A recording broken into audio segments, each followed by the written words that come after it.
हाँ जी, good morning students. आज हम डिस्कस करेंगे अपना नेक्स्ट टॉपिक जो कि है पार्थेनोकार्पी और सीड। दो चीज़ें हम डिस्कस करेंगे। लास्ट लेक्चर में हमने किया था पार्थेनोजेनेसिस। आई होप सभी ने कंप्लीट कर लिया होगा। पार्थेनोकार्पी बेसिकली क्या है? पार्थेनोजेनेसिस में हमने किया था कि ये सेक्सुअल रिप्रोडक्शन की टाइप्स है, किस तरह से मतलब विदाउट अ फर्टिलाइजेशन और विदाउट अ मेल और फीमेल गैमीट्स की कॉम्बिनेशन के बिना ही हम जो न्यू प्लांट बना रहे थे, that is a parthenogenesis. Parthenocarpy में क्या होता है? फ्रूट बनता है बाय स्टिमुलस ऑफ फर्टिलाइजेशन। ठीक है, कई बार क्या होता है, बिना फर्टिलाइजेशन के भी फ्रूट जो है वो बन जाता है, उसे हम बोलते हैं पार्थेनोकार्पी। मतलब बिना फर्टिलाइजेशन के किसी फ्रूट का बनना पार्थेनोकार्पी होता है। वो होता क्यों है वो हम देखते हैं। एक तो होता है without fertilization may be sufficient to cause a fruit formation. Stimulus of pollination, pollination के स्टिमुलस की वजह से और बिना फर्टिलाइजेशन के फ्रूट बन रहा है।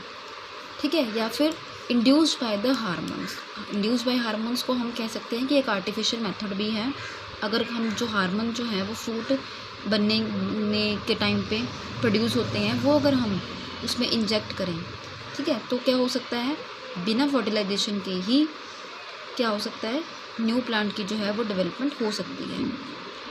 और सबसे मोस्ट इम्पॉर्टेंट चीज़ क्या है, जो पार्थेनोकार्पिक फ्रूट्स होते हैं वो कैसे होते हैं, सीडलेस होते हैं। जैसे बनाना हो गया, ग्रेप्स हो गया, पाइनएप्पल हो गया, तो ये सब क्या है, पार्थेनोकार्पिक फ्रूट है। तो हम कह सकते हैं कि पार्थेनोकार्पी एक ऐसी प्रोसेस है जिसमें बिना सीड के विदाउट सीड एक न्यू प्लांट की जो है वो फॉर्मेशन होती है।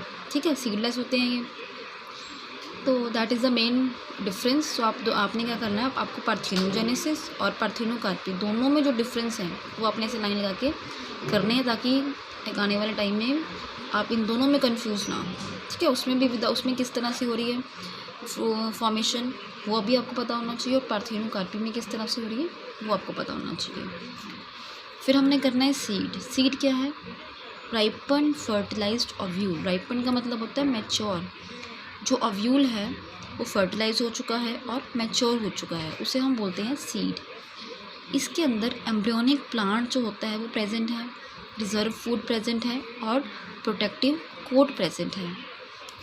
देखो, कई बार आपने देखा हो किसी भी चीज़ में सीड होते हैं, कुछ तो होते हैं कि जिससे हम न्यू प्लांट जो है वो नहीं बना सकते। ठीक है, कुछ होते हैं मैच्योर जिसके अंदर एम्ब्रियोनिक प्लांट, रिजर्व फूड और प्रोटेक्टिव कोट जो है प्रेजेंट होते हैं, उसको हम बोलते हैं सीड। जो मैच्योर हो चुका है और एक न्यू प्लांट बनाने के लिए रेडी है।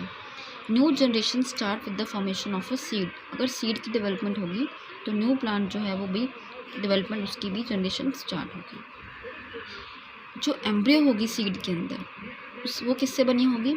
एम्ब्रियोनल एक्सिस से। एम्ब्रियो का मतलब जैसे भी कोई आपने देखा हो, कोई भी सीड होता है उसके ऊपर, जैसे अगर हम उसको बीच में से कहीं तोड़ें, अगर बीच में से मतलब ऐसे अगर खोलें तो उसमें ना ऐसे कुछ ऐसे हिस्सा होता है, कुछ ऐसे हिस्सा आप देखना कोई भी करोगे, चाहे वो चने का हो चाहे वो मटर का हो, जब थोड़ा मैच्योर हो जाते हैं वो, तो उसके अंदर ऐसा होता है। तो उसके अंदर क्या एम्ब्रियोनल एक्सिस होती है। It contains radical.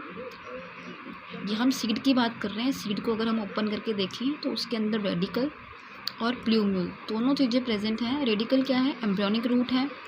प्लूम्यूल क्या है? एम्ब्रियोनिक शूट है।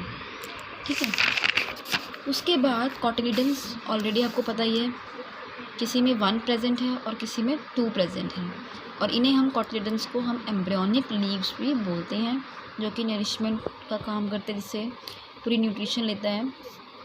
कुछ सीड में क्या होता है, फूड जो है स्टोर होता है इन द एंडोस्पर्म। कुछ सीड्स में फूड जो है वो एंडोस्पर्म में स्टोर रहता है, उसे हम क्या बोलते हैं, एंडोस्पर्मिक या एल्ब्यूमिनस सीड, जैसे कैस्टर बीन का हो गया या रबड़ का। और कुछ सीड ऐसे होते हैं जिनमें कॉटिलिडन्स में प्रेजेंट रहता है।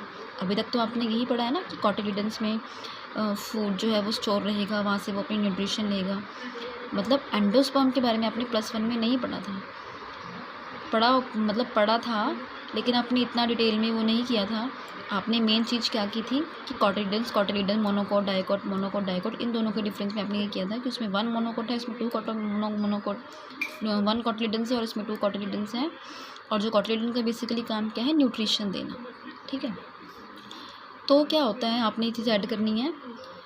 कॉटिलिडन्स जिनमें फूड स्टोर होगा उनमें एंडोस्पर्म जो होगा वो एब्सेंट होगा और उन्हें हम नॉन एंडोस्पर्मिक और एक्स एल्ब्यूमिनस बोलते हैं। जैसे ग्राम हो गया, चने का हो गया या बीन्स होगी, इनमें ये प्रेजेंट होता है। That is the main difference between the endospermic और नॉन एंडोस्पर्मिक जो प्लांट्स होते हैं, कहाँ से उन्हें न्यूट्रिशन मिलती है, ठीक है। ये हो गया सीड के बारे में। कल जो हम हैं डाइकोट और जो मोनोकोट है उन दोनों के सीड्स के बारे में डिस्कस करेंगे पूरी डिटेल में कि किस तरह से मोनोकोट सीड होते हैं, किस तरह से डाइकोट सीड होते हैं, उन दोनों के डिफरेंस एग्जांपल लेके करेंगे। आज आपने जर्नल्स ही जो चीज़ें हैं ये पढ़नी है। जैसे पार्थिनोकार्पी की डेफिनेशन बेसिकली क्या होगी, यही होगी कि पार्थिनोकार्पी जो है विदाउट द फर्टिलाइजेशन होती है, विदाउट द सीड होती है और उसके एग्जांपल होगी, ठीक है। ये चीज़ें आपने याद रखनी है। सीड क्या होता है, मैच्योर फर्टिलाइज्ड ओव्यूल है। राइपन का मतलब क्या होता है, मैच्योर, जो मैच्योर हो चुका है, न्यू जनरेशन बनाने में स्टार्ट है, जिसके अंदर रेडिकल और प्लूमिल प्रेजेंट हैं और कॉटिलिडन्स प्रेजेंट है। कहाँ, जिनमें एंडोस्पर्म है, जो एंडोस्पर्मिक हैं और कुछ नॉन एंडोस्पर्मिक है, उन दोनों में क्या डिफरेंस है। That is all about today. कल जो है हम अपना नेक्स्ट टॉपिक शुरू करेंगे, डाइकोट और मोनोकोट का डिफरेंस करेंगे। That is all about today.